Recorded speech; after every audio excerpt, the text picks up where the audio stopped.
Hello everyone, welcome back to Tali's Kitchen, and today we're going to be learning how to make the perfect alternative to bread, and that is these beautiful donuts. Now somebody asked me, are they really donuts without them donut holes? And I was like, yeah, because they taste exactly the same and the process of making them is exactly the same. Now this turned out absolutely incredible, guys. This is one of those recipes that has to go down in your recipe books, because if you're tired of having bread, then this is the perfect alternative, and you can make this at home really easily and really fast. You do not require any equipment to get this recipe done, and you only need less than 10 ingredients. And look at how incredibly soft that looks. Now why don't we go ahead and see how this looked on the inside. Look at that. Absolutely incredible. It looks really nice and cloudy, fully cooked on the inside, and it literally melts in your mouth. I think this pairs perfectly with some hot chocolate, or you can have this with tea or with coffee. It is absolutely incredible and worth your time. So without any further ado, let's learn how to get this done. So I'm going to be starting off here with my bowl, and in here I'm going to be adding half a cup of warm milk. At this point I just want to activate my yeast, so I'll be adding here 3/4 tablespoon of yeast as well, and then I'm just going to use my spatula here to mix the warm milk and the yeast to combine.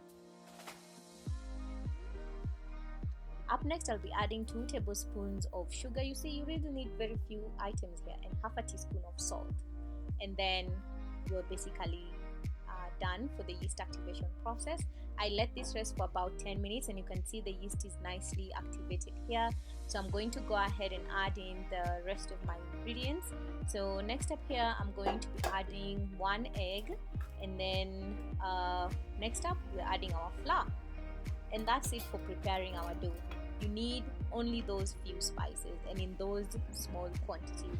This recipe makes at least 8 donuts, so 8 is a good number. If you want to double that amount, then feel free to double the ingredients as you go along. So I'll be adding here a total of 1 3/4 cups of all-purpose flour and 1 teaspoon of vanilla essence just for flavor. Feel free to go in with some lemon zest or some cinnamon depending on how you're feeling on that specific day. I was feeling like vanilla, so I went in with vanilla, or you can also have this plain. You don't have to flavor this with anything, it's still just as good. So once you mix everything with your spatula, go in now with your clean hands and start kneading your dough. Now this dough is going to give you a bit of a sticky consistency, but do not be tempted to add additional flour. Just continue kneading this for about 5 minutes, and then I let this rest for just about an additional 5 minutes before I continued kneading. I just needed to rest, but it's good to just leave it on its own for a short period of time. 5 to 10 minutes, that's good enough. So next up here I'm going to add my flour onto my dough. It's no longer flour. I'm going to add my dough onto my counter, and I'm adding here 1 tablespoon of room temperature margarine. If you have butter, feel free to use butter, but margarine works just as well. So just go in now and mix this together. It does get a little bit messy, and you're going to see that, but do not be discouraged. Just take your time here until you get a nice firm dough.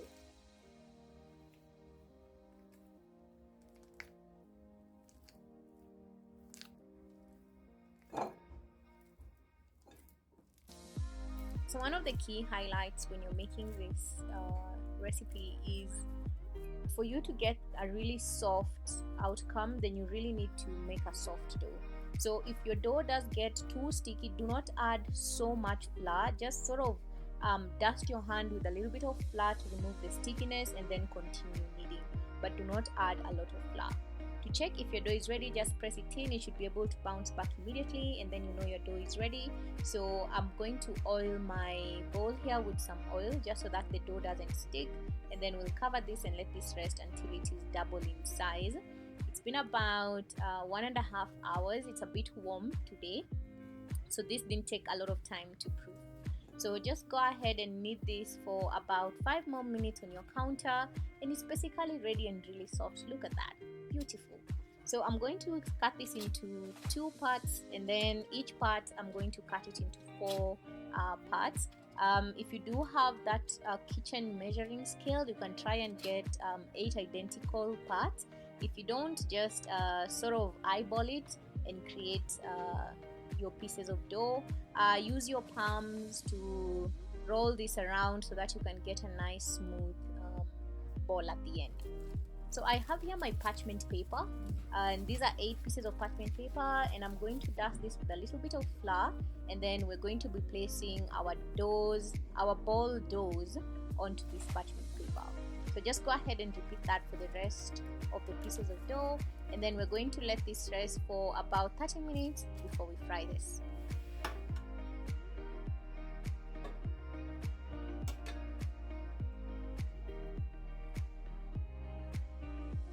So as that is proofing, just go ahead and add in your clean cooking oil into your pan, and we're going to let this heat up. For what we're making today, we're going to be cooking this between low and medium heat, because remember, you're dealing with a ball of dough, so you want it to fully cook on the inside. So ensure that you're cooking this between low to medium heat so that the outside doesn't brown too fast and then the inside is not cooked. So just gently place in your dough into your cooking oil. As you can see, my oil is not very hot. This is medium heat, medium to low heat that I'm using here. And then I'll be doing 4 pieces at a go. And then of course use something to pick out the parchment paper as you drop this into the oil.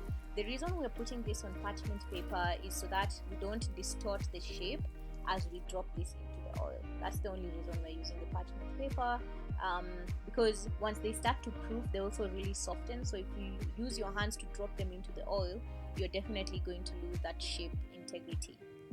So once the lower half has nicely browned or is nicely golden brown, go ahead and flip this onto the other side. If you do prefer to have your this slightly darker, then leave them in the oil for just a little more time. But basically I prefer the golden brown color, so this is good enough. And I'm just going to repeat the same process for the other 4 remaining pieces of dough. And this is the final 4, and I'm basically done. It's a really easy recipe. It's delicious, it's soft, it's fresh. It smells like, you know, that time when you pass in front of a bakery and you're like, oh my god, I could jump in there and eat whatever they're making. That is how they smell. Absolutely incredible, and really easy to put together as well. So I really hope you guys enjoyed this recipe. Do let me know how it goes in the comment section below if you do try it out. Remember to like, to subscribe, and to share the content, of course, if you like it. And I will see you all next time with another fantastic recipe. For now, bye bye, and take care of yourselves.